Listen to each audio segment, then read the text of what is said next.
Zee 24 तास एक पाऊल पुढे। ज्या शरद पवारांनी आपली संपूर्ण राजकीय कारकीर्द केवळ माणसं जोडण्यात घालवली, त्या शरद पवारांनी आज पुन्हा एकदा अजित पवारांमुळे त्यांना माफी मागावी लागली। त्यामुळे शरद पवार यांच्या निष्ठावान कार्यकर्त्यांमध्ये काहीशी नाराजी पसरली आहे। उघडपणे कुणी काहीही बोलायला तयार नसले तरी मुख्यमंत्री पदाची स्वप्न पाहणाऱ्या दादांना अजून बरंच काही शिकायचंय, हेच पुन्हा एकदा अधोरेखित झालं। राष्ट्रवादी काँग्रेसचे अध्यक्ष शरद पवार यांना आज पुन्हा एकदा पुतण्याच्या चुकीचं प्रायश्चित्त करावं लागलं। राज्य दुष्काळात असताना मंत्र्यांनी संयमानं वागा अशी सूचना शरद पवारांनी वारंवार दिली होती, पण राज्याचे उपमुख्यमंत्री असलेल्या अजितदादांनीच कसलंही गांभीर्य न राखता अतिशय खालच्या पातळीवर जात इंदापूरमध्ये वक्तव्य केलं, ज्यावर चहूबाजूनं टीकेची झोड उठली। त्यामुळे अजितदादांनी स्वतः निवेदन काढून माफी मागितली, पण या घटनेचं गांभीर्य समजून खुद्द शरद पवार यांनी ट्विटरवरून माफी मागत जनतेचा राग शांत करण्याचा प्रयत्न केला।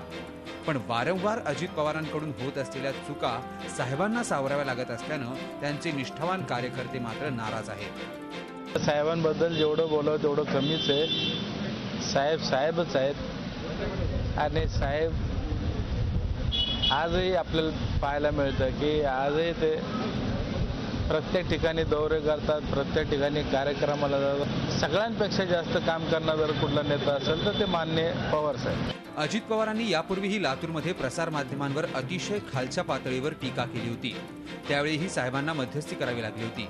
आज पुन्हा दुसऱ्यांदा ही वेळ त्यांच्यावर आली आहे। खासगीत का होईना, पण अशा प्रकारे माफी मागायला लागणं हे दुर्दैवी असल्याचं कार्यकर्ते सांगतायत। आपल्या राजकीय कारकिर्दीमध्ये बऱ्याचदा न बोलताच अनेकांची कामं केली, मात्र अजित पवार हे वारंवार बेताल वक्तव्य करून शरद पवारांनाच अडचणीत आणतायत।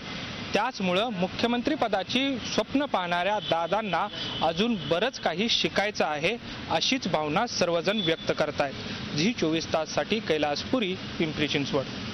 झी 24 तास एक पाऊल पुढे।